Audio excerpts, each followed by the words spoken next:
नमस्कार दोस्तों 2014 में जब एबोला वायरस फैला था 11,000 से ज़्यादा लोगों की मृत्यु हुई थी। और मैं आपको बता दूं, कल WHO ने एबोला वायरस को लेकर ग्लोबल हेल्थ इमरजेंसी डिक्लेयर कर दिया। आप देख सकते हो खबर, the latest Ebola outbreak is now a global health emergency.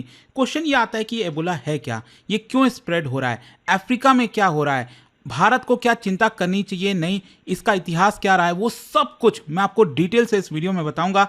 चलिए आगे बढ़ते हैं, लेकिन उससे पहले आप सबको ये भी बता दूं, आप में से जो भी लोग यूपीएससी की तैयारी कर रहे हैं आप हमारे साथ जुड़ सकते हैं, जिसके अंदर प्रीलिम से लेकर इंटरव्यू तक की पूरी पढ़ाई कराई जाती है। इसमें आपको पर्सनल मेंटरशिप मिलता है, 18 बुक्स का पूरा सेट आपको घर पर भेजा जाता है। ये फोन नंबर दिया है, कोई भी डाउट है, प्रॉब्लम है बैच से रिलेटेड, इस पर कॉल करिए, मेरी टीम आपको अच्छे से गाइड कर देगी। And use this code Ankit live maximum discount के लिए। चलिए शुरुआत करते हैं। सबसे पहले देखते हैं कि हुआ क्या है कि कुछ ऐसे इवेंट्स हुए जिसको देखते हुए WHO ने इमरजेंसी डिक्लेयर कर दिया। क्या हुआ है, एबोला के जो केसेस हैं वो अफ्रीका के ईस्टर्न कॉन्गो से युगांडा की तरफ शिफ्ट हो गया है। आपको मैं दिखाता हूं, ये अफ्रीका का मैप आप देख सकते हो, और इसके सेंटर में आपको देखने को मिलेगा डेमोक्रेटिक रिपब्लिक ऑफ कॉन्गो। ठीक है, तो इसका जो ईस्टर्न वाला पार्ट है ना, यहां पर इसकी शुरुआत होती है, और बताया जा रहा है कि यहां से ये अब युगांडा फैल चुका है। चिंता की बात यह है कि यहां पर कई सारे इंटरनेशनल फ्लाइट्स कनेक्टेड है युगांडा की जो कैपिटल है कंपाला, उससे पूरी दुनिया के साथ फ्लाइट्स कनेक्टेड है। नाउ जस्ट इमेजिन, अगर ये युगांडा पहुंच गया, कंपाला पहुंच गया, तो वहां से और कितने देशों में ये स्प्रेड हुआ होगा।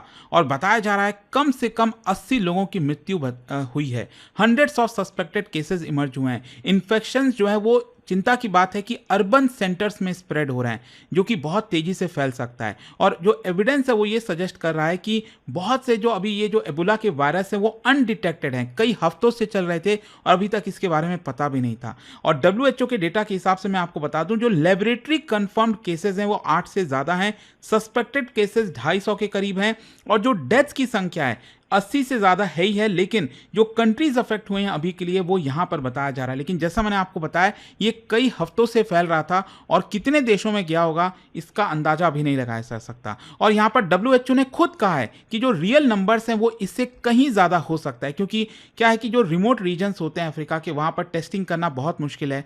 कई जो पेशेंट्स हैं वो हॉस्पिटल्स तक आते ही नहीं है, उनको इनसिक्योरिटी होती है कि उनको एक प्रकार से पकड़ लिया जाएगा, जाने नहीं दिया जाएगा। और स्पेशली जो विलेजेस में डेथ्स होती हैं वो अनरिकॉर्डेड होती हैं। तो ये चिंता की बात है, जिसकी वजह से ये नंबर बहुत ज़्यादा हो सकता है। पहला क्वेश्चन तो ये आता है कि एबोला है क्या। देखो, साइंटिस्ट क्लासिफिकेशन में एबोला एक वायरल हेमोरैगिक फीवर है। हेमोरैगिक फीवर बेसिकली अगर मैं आपको बताऊं तो ये फिलोविरिडेई फैमिली से बिलोंग करता है। इसका जो RNA वायरस है, इसकी वजह से वायरल इन्फेक्शन होता है, इसी को हम वायरल हेमोरैगिक फीवर कहते हैं। ये जूनोटिक डिजीज है। जूनोटिक का मतलब है ये एनिमल से ह्यूमंस में स्प्रेड होता है। और ये जो एबोला है स्पेशली बताया जा रहा है कि ये बैट्स में इन्फेक्टेड होता है, वहाँ से ये प्राइमेट्स में आता है, और फिर जो भी पर्सन वाइल्ड लाइफ के कांटेक्ट में आता है, इन्फेक्टेड प्राइमेट्स के कांटेक्ट में आता है, तब ये धीरे धीरे फैलने लगता है। और ये एक्सट्रीमली कंटेजियस है थ्रू बॉडी फ्लूइड, मतलब जो आपका ब्लड हो गया, नोजिया हो गया, इन सब के कांटेक्ट में अगर कोई आएगा, आपके बॉडी का जो भी फ्लूइड है, तो ये बहुत ही तेजी से स्प्रेड होता है। And it is one of the deadliest infection disease known. ना जस्ट इमेजिन, क्यों हम एबोला की चर्चा कर रहे हैं। अच्छा, एबोला ह्यूमन बॉडी को कैसे अफेक्ट करता है मैं आपको बताता हूं। ये डायरेक्टली हमारा जो इम्यून सेल्स है, ब्लड वेसल्स है, लिवर है, किडनी है, मल्टीपल ऑर्गन्स फेलियर हो सकता है इसकी वजह से जो इम्यून सिस्टम है वो कोलैप्स होगा। ब्लड क्लॉटिंग जो एबनॉर्मेलिटीज हैं वो देखने को मिलती हैं, इंटरनल ब्लीडिंग स्टार्ट हो जाती है, सीवियर डिहाइड्रेशन होता है, ऑर्गन फेलियर हो जाता है। तो इस तरह से हमारे बॉडी को अफेक्ट करता है। अच्छा, क्वेश्चन ये है कि एबोला अगर किसी को हुआ तो सिम्टम्स क्या हैं, कैसे पहचानेंगे। देखो, इनिशियली तो ये वायरल फीवर जैसा ही लगेगा कि नॉर्मल काफ़ी फीवर हो गया, हेडेक हो गया, फटीग हो गया, पता ही नहीं चलेगा कि एबोला है कि कोई और दूसरा फीवर है।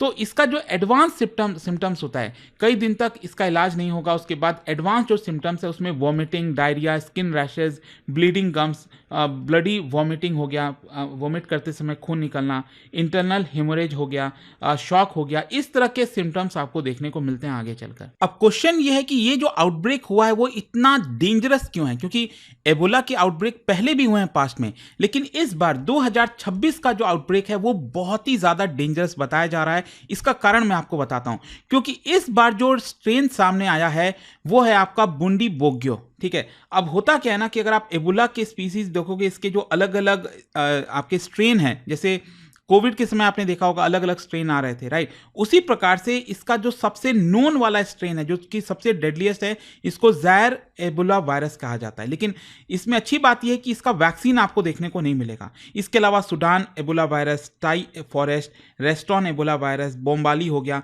लेकिन इस बार वाला जो बुंडी बोग्यो है ये बहुत ही रेयर है, और मैं आपको बताऊं तो ये डिस्कवर हुआ था 2007 में युगांडा में, और इसका वैक्सीन नहीं है। सबसे बड़ी जो बिगेस्ट कंसर्न है आज के डेट में दुनिया को, कि ये वाला जो स्ट्रेन सामने आया है इस बार, उसका कोई वैक्सीन है ही नहीं। अभी तक एबोला वैक्सीन सिर्फ एरवेबोगा नाम से आता था, लेकिन ये सिर्फ जो ज़ायर वाला एबोला वायरस है उसी के ऊपर ये इंपैक्ट होता था। बूंदी बोग्यो जो स्ट्रेन है उसके ऊपर ये इंपैक्ट नहीं होता था। इसी की वजह से जो जितने भी स्टॉक पाइल रखे हैं एबोला वायरस वैक्सीन के, वो कोई काम नहीं आने वाला। यहाँ पर जो इमरजेंसी वैक्सीनेशन स्ट्रैटेजी है वो बहुत ज़्यादा डिफिकल्ट हो जाएगी। और सबसे बड़ी चिंता की बात एक और मैं आपको बताता हूँ, इसका फर्टिलिटी जो रेट है वो बहुत हाई है। मतलब हर 2 में से 1 इंसान की मृत्यु हो जाती है। अगर 2 लोग अफेक्ट होते हैं एबोला वायरस से, इस वाले स्ट्रेन से, तो 1 व्यक्ति की मृत्यु हो जाएगी। 50% से ज़्यादा मोर्टालिटी रेट है। हिस्टोरिकली कई जगह पर तो ये 70 से 90%, मतलब 1000 लोगों को ये अफेक्ट कर रहा है तो आप सोचिए 900 लोग यहाँ पर मारे जाएंगे। तो इतना ज़्यादा असर होता है इसका। अब क्वेश्चन ये है कि ये वाला जो आउटब्रेक है वो कहाँ से स्टार्ट हुआ। तो बेसिकली जो डेमोक्रेटिक रिपब्लिक ऑफ कॉन्गो, ये मैप आप देख सकते हो, इसका जो ईस्टर्न वाला पार्ट है, यहाँ पर जो प्रोविंस है जिसका नाम है इटूरी प्रोविंस, वहाँ पर कुछ एरियाज हैं और वहाँ पर बताया जा रहा है ये अफेक्ट हुआ। लेकिन वल्नरेबल इसलिए हो गया क्योंकि ये जो रीजन अगर आप देखोगे बहुत ही ज़्यादा अनस्टेबल है अफ्रीका का। ये जो पूरा ईस्टर्न पार्ट आप देख रहे हो, वैसे तो पूरा डेमोक्रेटिक रिपब्लिक ऑफ कॉन्गो में ही प्रॉब्लम चल रही है, लेकिन स्पेशली ये जो ईस्टर्न पार्ट है यहाँ पर बहुत ज़्यादा मिलिटेंसी, यहाँ पर इलीगल माइनिंग, माइग्रेंट लेबर, बहुत सारी इस तरह की चीज़ें देखने को मिलती हैं, जिसकी वजह से कंट्रोल काफ़ी वीक है और हेल्थ केयर भी काफ़ी ख़राब है।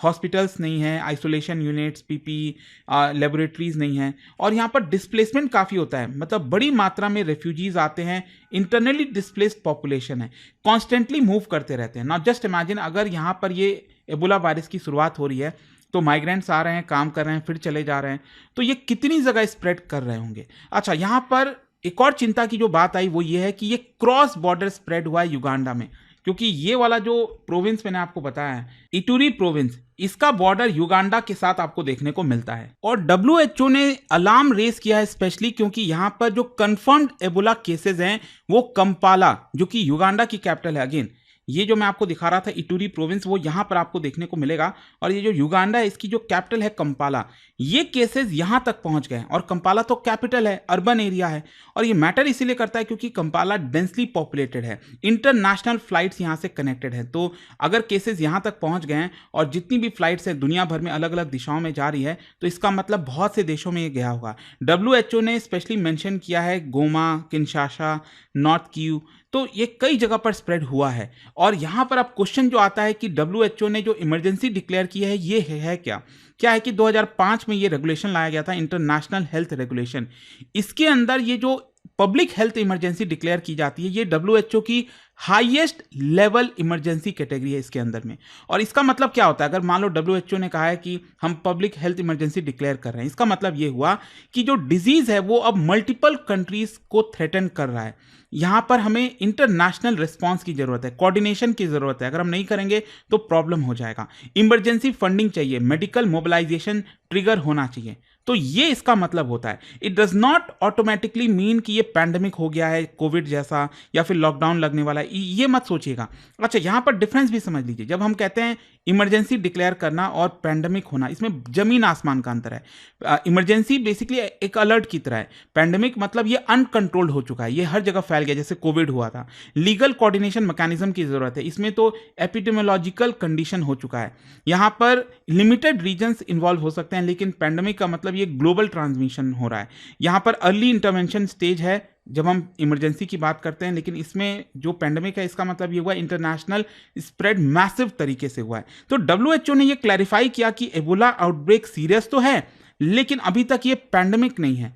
तो इसका मतलब हमें स्टेप लेना चाहिए। अगर हम नहीं लेंगे तो हो सकता है ये आगे चलकर पैंडेमिक में कन्वर्ट हो जाए। अब जहां तक सवाल है कि एबोला स्प्रेड कैसे होता है, मैं आपको पहले ही बताया था, ये कंटेजियस है बॉडी फ्लूइड से, मतलब ब्लड, सलाइवा, वॉमिट, सीमेन, स्वेट, ये जितनी भी चीजें जो भी हमारे शरीर से फ्लूइड निकल रहा है, अगर उसके साथ कांटेक्ट में आते हैं तो ये स्प्रेड हो जाएगा। It does not spread through air, जैसे कि कोविड के केस में, कोविड-19, मीजल्स, ये एयर के थ्रू स्प्रेड नहीं होता, ये अच्छी बात है। लेकिन हाँ, जो लोग डायरेक्ट कांटेक्ट में आते हैं, जैसे फैमिली मेंबर्स हैं, केयर गिवर्स हैं, हेल्थ वर्कर्स हैं, वो बहुत ज़्यादा वेलनरेबल है, क्योंकि आप उनके डायरेक्ट कांटेक्ट में आते हो। तो यहाँ पर एक चीज़ मैं आपको बताता हूँ कि अफ्रीका में जो फ्यूनरल प्रैक्टिस है, ये भी एक चिंता की खबर बन गई है, क्योंकि वहाँ पर ट्रेडिशनल बरियल जो कस्टम होता है, उसमें मान लो किसी की डेथ हो गई तो पहले बॉडी को धोया जाता है। नॉट जस्ट इमेजिन, ये जो बॉडी है उसमें अभी भी कंटेजियस है, इन्फेक्शन तो है ही है, अब आप उसको धोगे, पानी जाएगा और कितने दूर तक वो लेके जाएगा।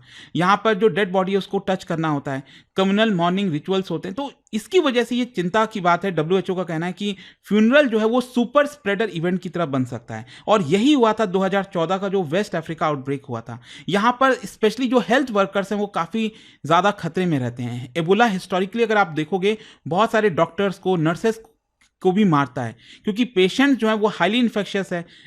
डॉक्टर्स, नर्सेस कितना भी प्रोटेक्टिव इक्विपमेंट पहन ले, वो इनएडिक्वेट होगा। यहाँ पर नीडल एक्सपोजर अकर हो सकता है। अर्ली सिम्टम्स जो है उसमें ऑर्डिनरी फीवर वगैरह देखने को मिल सकते हैं, और प्रीवियस आउटब्रेक में यही हुआ था कि हेल्थ केयर सिस्टम पूरी तरह से कोलैप्स हो गया था। अच्छा, यहाँ पर डब्ल्यूएचओ क्यों इस बार एक्स्ट्रा कॉशियस है, इतना ज़्यादा चिंता क्यों कर रहा है डब्ल्यूएचओ? पहली बात यह है कि ये अर्बन स्प्रेड हुआ है। पहले के जितने एबोला आउटब्रेक हुए थे वो रूरल एरियाज में थे, जो कि उतना ज़्यादा थ्रेटिंग नहीं थे। लेकिन अर्बन एरियाज में क्या होता है, हॉस्पिटल ओवरवेल्म हो जाते हैं, कंट्रोल नहीं कर पाते हैं, ट्रांसमिशन बहुत तेज़ी से होता है। कॉन्टैक्ट जो ट्रेसिंग है, एक पर्सन कितने लोगों के कॉन्टैक्ट में आया, इसको ट्रेस करना ही एकदम बहुत बड़ा इम्पॉसिबल टास्क हो जाता है। अननोन स्केल, एक और चीज़ बताया गया, डब्ल्यूएचओ ने वार्निंग दी है कि पॉजिटिविटी रेट काफ़ी हाई हो सकता है, डेथ्स क्लस्टरिंग कई जगह हो सकती है, सर्विलेंस काफ़ी वीक हो सकता है। तो डब्ल्यूएचओ ने वार्निंग दिया है कि अभी हम किस दिशा में जा रहे हैं, कितना बड़ा हुआ है, अभी हम कुछ कंफर्म नहीं कर सकते। और कॉन्फ्लिक्ट जोन, ये भी एक बड़ी चिंता की बात है, क्योंकि अफ्रीका में जहां पर ये स्प्रेड हो रहा है, वहां पर militia activity, insurgent influence, government का कंट्रोल काफ़ी कमजोर है। तो आप कैसे हेल्थ वर्कर्स को वहां पर ले जाओगे, कैसे कंट्रोल करोगे? मैं आपको थोड़ा सा इतिहास बताता हूँ। 1976 में पहली बार ये डिस्कवर हुआ था, और ये बेसिकली जो एबोला रिवर, वहीं उसी के नाम से ये पड़ा है। ये जो आप देख रहे हो ना, ये जो कॉन्गो रिवर आप देख रहे हो यहाँ पर, ये वाला, इसके ऊपर से ये एक प्रकार से जो हम कहते हैं ना ट्रिब्यूटरी, तो ये एबोला रिवर इसकी ट्रिब्यूटरी है, और इसी के नाम पर ये पड़ा था 1976 में पहली बार जब डिस्कवर हुआ। और आप देख सकते हो 2000 में, 2014 में, 2018-20 में यहाँ पर मृतकों की संख्या, या अगर आप देखोगे ना, स्पेशली 2014, ये सबसे बड़ा चिंता बताया जाता है, क्योंकि 2014 में सबसे ज्यादा स्प्रेड हुआ था। सोच के देखिए, 11,000 लोगों की यहां पर मृत्यु हुई थी। तो इसी की वजह से इस बार भी हमें थोड़ा सा इसको सीरियस लेना पड़ेगा। करंट अगर हम रेस्पॉन्स की बात करें तो बताया जा रहा है कि डब्ल्यूएचओ और उनके जो पार्टनर्स हैं, उन्होंने इमरजेंसी टीम डिप्लॉय की है, लेबोरेटरीज को मजबूत किया है, आइसोलेशन जो सेंटर्स हैं उसको सेटअप किया गया है, कॉन्टैक्ट ट्रेसिंग किए जा रहे हैं, हेल्थ वर्कर्स की ट्रेनिंग हो रही है, स्क्रीनिंग बॉर्डर हो रहा है। लेकिन कितना हो पाएगा, कितना नहीं, ये थोड़ा सा देखना होगा। अब लास्ट में कई लोगों के मन में सवाल होगा कि क्या भारत को चिंता करनी चाहिए? देखो, अगर हम इमीडिएट बेसिस पर कहें तो भारत को ऐसा कोई खतरा नहीं है। हाँ, लो टू मॉडरेट आप कह सकते हो, लेकिन हमें प्लानिंग इस तरह से करनी चाहिए कि हमें लॉन्ग टर्म में इसका खतरा हो सकता है, क्योंकि ये जब स्प्रेड होगा ना तो पता भी नहीं चलेगा कितना कांटेक्ट किधर गया, फ्लाइट्स कहाँ से होते हुए। जैसे मान लो अगर कोई अमेरिका से आ रहा है भारत, तो हमें लगेगा कि कोई खतरा नहीं है, लेकिन क्या पता युगांडा से जो व्यक्ति है वो ये वायरस कैरी करके अमेरिका गया हो, वहाँ से ये फिर इधर आया हो। तो इस तरह से सरकार को प्लानिंग करनी पड़ेगी। यहाँ पर जो इंपोर्टेड केसेस हैं इंटरनेशनल ट्रैवल के थ्रू हो सकते हैं, एयरपोर्ट पर स्क्रीनिंग बहुत ज़रूरी हो जाएगी, सर्वेलेंस सिस्टम को एक्टिवेट करना पड़ेगा। मतलब डब्ल्यूएचओ के साथ मिलकर काफ़ी ज़्यादा कोऑर्डिनेशन की ज़रूरत है, और पूरी दुनिया को मिलकर ये करना चाहिए, कहीं एक दूसरा कोविड जैसा क्रिएट ना हो जाए, क्योंकि इसका जो इतिहास है वो काफ़ी डेंजरस है। जैसा मैंने बताया, 2014 में 11,000 लोगों की मृत्यु हुई थी। तो चिंता की तो बात है, लेट्स सी सरकारें अब क्या करती हैं इसको लेकर। आई होप कि आपको डिटेल में समझ में आया होगा। जाने से पहले आप सबके लिए एक इंटरेस्टिंग क्वेश्चन है, क्या आप बता सकते हो इनमें से कौन कौन सी डिजीज ऐसी है जो कि वायरसेस की वजह से होता है? और इसका जो राइट आंसर है आप सब जानते हैं, मेरे इंस्टाग्राम पर तो मिलेगा ही, वहां पर अगर आप नहीं हो कोई बात नहीं, टेलीग्राम से ले सकते हैं इसका सही उत्तर। और दोस्तों जैसा मैंने आपको बताया, अगर आप यूपीएससी की तैयारी कर रहे हैं, कोई भी बैच चाहते हैं 2027-28 हर एक साल का बैच अवेलेबल है। इसमें आपको प्रीलिम्स हो, मेंस हो, इंटरव्यू हो, सब कुछ की तैयारी कराई जाती है। 18 बुक्स का पूरा सेट आपके घर पर भेजा जाता है, पर्सनल मेंटरशिप मिलता है, 1000+ आवर्स की लाइव क्लासेस, सब कुछ है। और भी अगर आपको जानकारी चाहिए, ये फोन नंबर दिया, आप इस पर कॉल करिए, मेरी टीम आपको गाइड कर देगी। And use this code Ankit live maximum discount के लिए।